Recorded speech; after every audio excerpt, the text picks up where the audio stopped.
In this video I'm going to tell you why you want to buy the Mini 2 always when thinking about this tool. Let's go.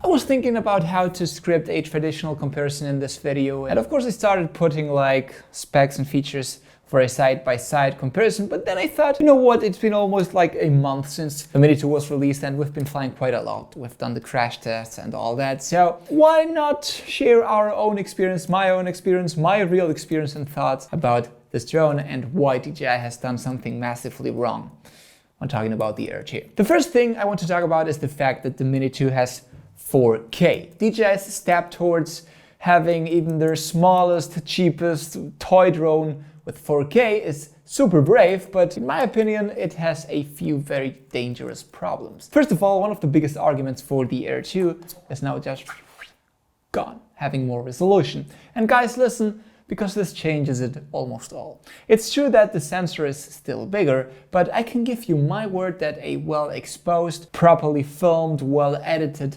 video uploaded to YouTube, of course, will make you doubt whether it was shot with one or another.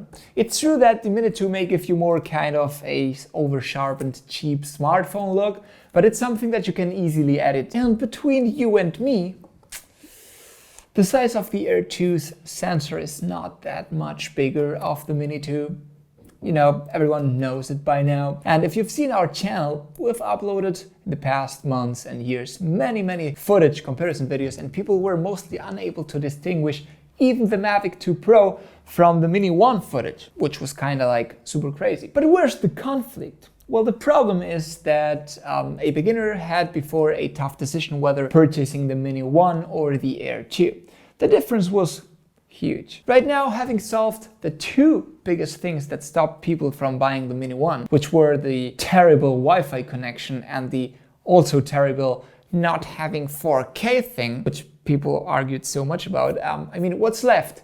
DJI has given the consumer what they were asking like crazy for, which was 4K on the Mini 1, and the question is, why? If you have more resolution, you can reframe your shot better. Well, sadly, if you do have to reframe a drone shot, you're kind of already dead, because you'll see jumps in your footage from a wider field of view to a narrower one. You know, these kind of things, you'll see them on the video, but this video anyway is not to talk about those things. And if that's not enough, now they have included OQ Sync 2.0 on the Mini 2 too! I mean, that's crazy. The two biggest arguments that had everyone thinking about which drone buying first are just gone. Plus, with all the drone regulations and everything that's coming, for example, now in Europe, can someone please tell me why the hell should I be buying a heavier drone which will get me in so many trouble, when the Mini 2, by being only 249 grams, will avoid me many of those problems? I mean, and here's the conflict. Before the Mini 2 was launched, I thought,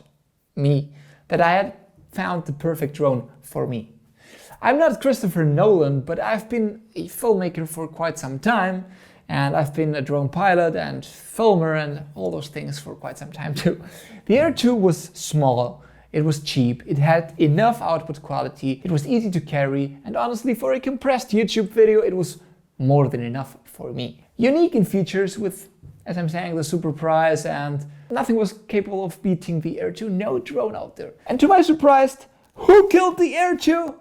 Yes, the Mini 2. Their own Mini 2. I mean, unlike many people scream, 4K is not really standard yet. I mean, you can see the numbers. 2/3 of YouTube's global audience and also 2/3 of our own channel audience are just watching on smartphones this content, which means that I can tell you that most of those people don't have 4K screens, but also regular PCs or laptops. Many of them don't have 4 screens either. And why am I saying this? Well, because in my opinion, DJI's ambition to have their whole consumer drone line with 4K is a serious mistake. I can imagine this was quite being a fight when they were developing the Mini 2, and I'm pretty sure some people were against this like crazy. And honestly, right now, I don't see even one single argument to purchase the Air 2. But what has changed now is that I'm having this argument as a beginner and as a pro.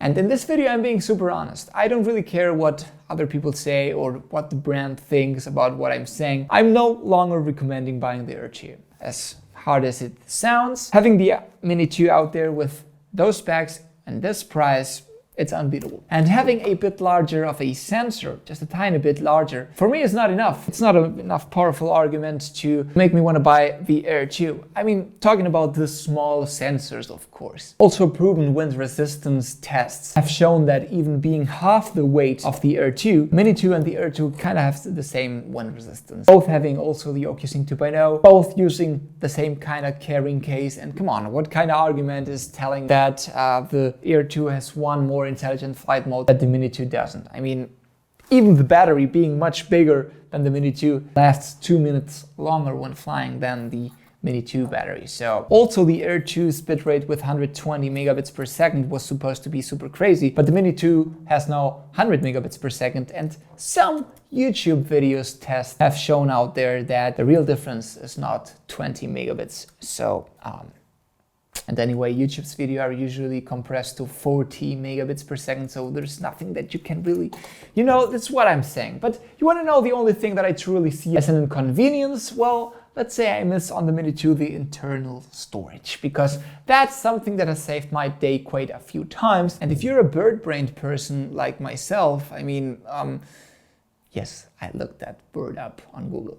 This will save your trip for sure. However, it's clearly something that you can live without. And how similar must drones be that the biggest difference that I'm talking here about today is the internal storage, right? I mean, come on. Now, if you entered this video having some doubts whether going for one or another, I guess my position on this is clear, in my opinion, of course. And I also think I made clear how a small marketing decision can bury your other product this badly. Nothing really else to say, guys. I thought that this video was important to you because many of you have been asking this one or this one. Specs on a paper, I mean, the specs, you can check them on DJI's website, but I think a word from someone that has tested both for quite some time now is a little bit more interesting, at least, than just reading specs and saying, no, I want higher bitrate, now I want this or that, you know. And also, we're in a new studio, as you can see. I've been working a little bit. It's not like it's how it's gonna be in the future, but I'm still doing things. But I thought I will never manage to have a ready, perfect setup studio for me. So let me just put this way and I'll be working on that in the future. So if you made it this far, guys, please leave the thumb. I hope that you liked it. Nothing really else to say, guys. Leave in the comments if you have any doubts or another point of view. I'll be happily discussing with you guys and having fun doing that. No more talking. Always remember to keep calm and talk UAV.